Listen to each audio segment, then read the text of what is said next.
Portanto, existia na época então, posterior a essa separação da sociedade, um questionamento de se a sociedade tinha valia ou não.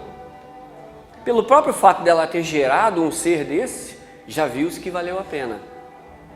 E não há uma incompatibilidade entre o ato de estar-se livre para falar-se o que quer, mostrar a existência da vida, trazer uma mensagem nova e revolucionária e fazer parte de uma sociedade que quer trazer isto para o maior número de pessoas possível. Não vejo incoerência nenhuma, não vejo incompatibilidade. Mas vejam que interessante, com este ato, este gigante espiritual fez dois favores e fez duas ações ao mesmo tempo, coerentes, úteis e práticas no melhor sentido dela. Em primeiro lugar, este ser espiritual reservou a sua mensagem, manteve a sua mensagem incólume e coerente. Pois se ele veio dizer-nos que somos livres para guiar a nossa vida, que somos responsáveis pela nossa própria libertação, como é que ele ia se colocar numa posição de guru e de orientador para todos os outros, sendo o centro de uma nova religião? Seria incoerente.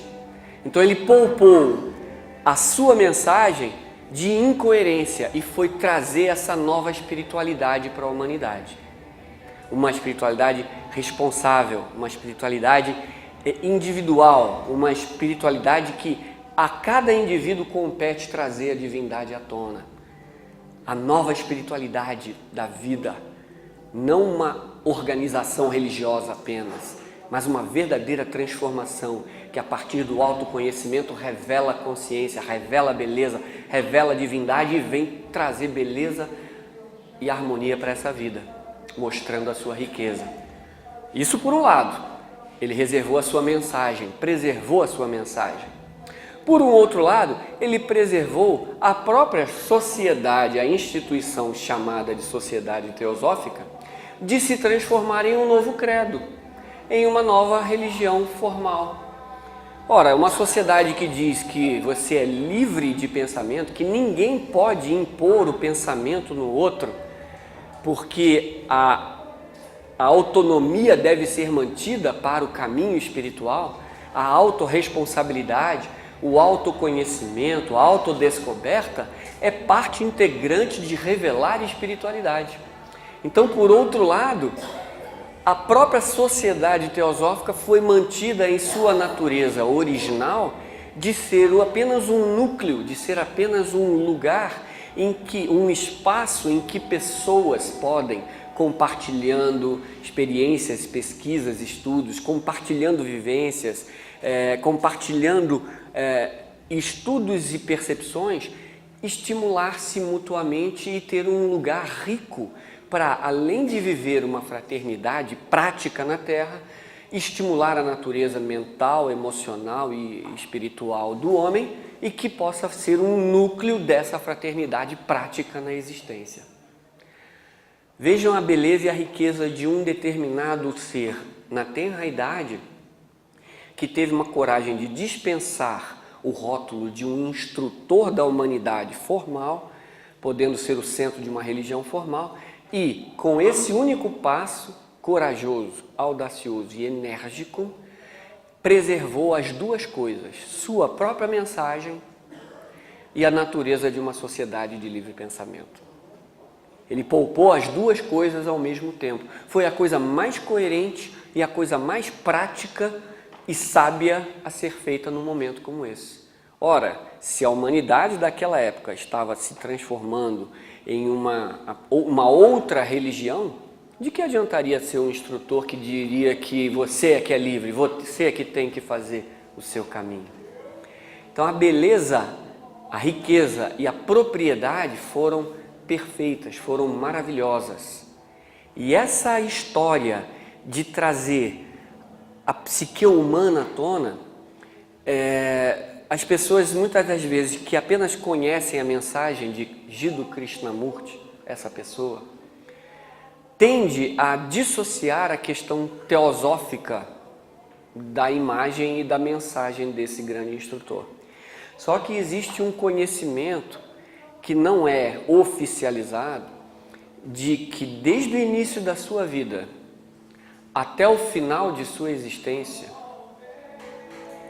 ele estava o tempo todo sob os processos chamados esotéricos, de iniciações, de desenvolvimento da consciência e de trabalho interno de revelar as energias potenciais do homem. Desde o início, todas as biografias dele, quando revelavam suas experiências psíquicas nos seus aposentos, mostram a presença de seres iluminados, de seres mais velhos, que, do alto da sua sabedoria, experimentavam, trabalhavam com ele os via, os recebia e fazia determinados exercícios de abertura de consciência ininterruptamente. As pessoas esquecem de falar essas coisas porque às vezes não é conveniente. Uma vez que ele tinha se formalmente separado de uma sociedade teosófica, achava-se que ele não tinha nada a ver com esses esoterismos ou essas coisas que a tradição sabedoria coloca. Muito pelo contrário, a vida dele, desde sua tenra infância até o final dela, foi repleta de passagens esotéricas, de passagens iniciáticas, de experiências psíquicas do mais elevado grau. Havia passagens em que ele botava alguém para cuidar do seu corpo e ele dizia: cuide do meu corpo, pois um ser vai chegar aqui e eu vou ter que trabalhar com ele. A pessoa cuidava do corpo, não via o ser. E ele saía do seu próprio corpo, a pessoa ficava cuidando do seu corpo físico, e esse corpo físico falava coisas normais, bobas, era apenas o elemental físico, vamos dizer assim, na terminologia teosófica. Era apenas um corpo físico, uma consciência física per si ali. E o grande ser estava em trabalhos espirituais, desenvolvendo determinados atributos, sob orientação de sábios gigantes outros espirituais e que lhe dava determinados atributos, determinados exercícios e tudo assim como há milênios é feito nos grandes seres espirituais. A visão teosófica estrita ou a tradição sabedoria estava lá o tempo todo durante a sua vida inteira. Foi por 80 anos praticamente que esta energia e que esses seres cuidaram deste senhor chamado Jiddu Krishnamurti, mantiveram ele com exercícios, cuidaram, protegeram da sua natureza, pois ele tinha algo precioso para trazer à humanidade. E assim ele veio falando de forma independente da institucionalidade, mas com uma base totalmente vinculada à tradição sabedoria do processo de evolução da consciência humana. Jesus passou 40 dias no deserto. Quem sabe da vida de Jesus dos 3 aos 30 anos? Ele passou por processos, ele também bebeu da sabedoria divina, ele também foi beber da fonte da sabedoria universal e foi trazer aos 30 anos em diante a sua mensagem. Mas ninguém fala dos 3 aos 30 anos. As mesmas pessoas que estudam Jiddu Krishnamurti e dizem que ele não tem nada a ver com esoterismo por causa da sua reticência em falar disso, não conhecem as suas experiências particulares que são já registradas desde o início pelos biógrafos, como Pupul Jayakar, como Mary Lukens, como alguns outros que compartilharam da sua intimidade e puderam ver processos de desenvolvimento de Kundalini, processos de dores na espinha, na base da nuca, na cabeça e assim por diante, que são características básicas e já conhecidas há milênios, daqueles que se propõem a desenvolver consciência e se submetem a um determinado treinamento para que, purificando sua natureza, possam trazer percepções que renovem a história espiritual da humanidade. E essas almas, esses seres ou esses mestres de sabedoria que estavam por trás do processo dele, não era apenas um, não, era mais que um. E que conduziam o seu processo de despertar de consciência. Então as pessoas não têm uma noção mais íntima ou mais próxima dos processos por desconhecerem. A tradição sabedoria pode trazer a riqueza com a perspectiva da atemporalidade dos processos de desabrochar de consciência, que ele passava dioturnamente. As passagens no seu diário, as passagens nas biografias mostram um homem em dor constante e em trabalho espiritual, em trabalho sério, abrindo focos de consciência em seu corpo, determinados centros de percepção no seu corpo, na sua cabeça, dores na coluna, na nuca e assim por diante, mostrando todo um processo de desabrochar das energias latentes no ser humano. Mas isso não é revelado. Por quê? Muito pela sua própria atitude.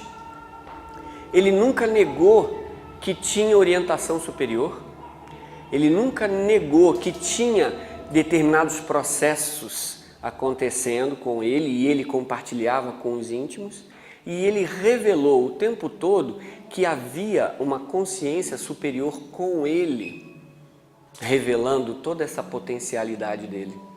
Então ele não negou em nenhum momento de sua vida a existência de instrutores, de orientadores e de processos evolutivos em nossa natureza, que é igual a toda a tradição teosófica ou esotérica da humanidade.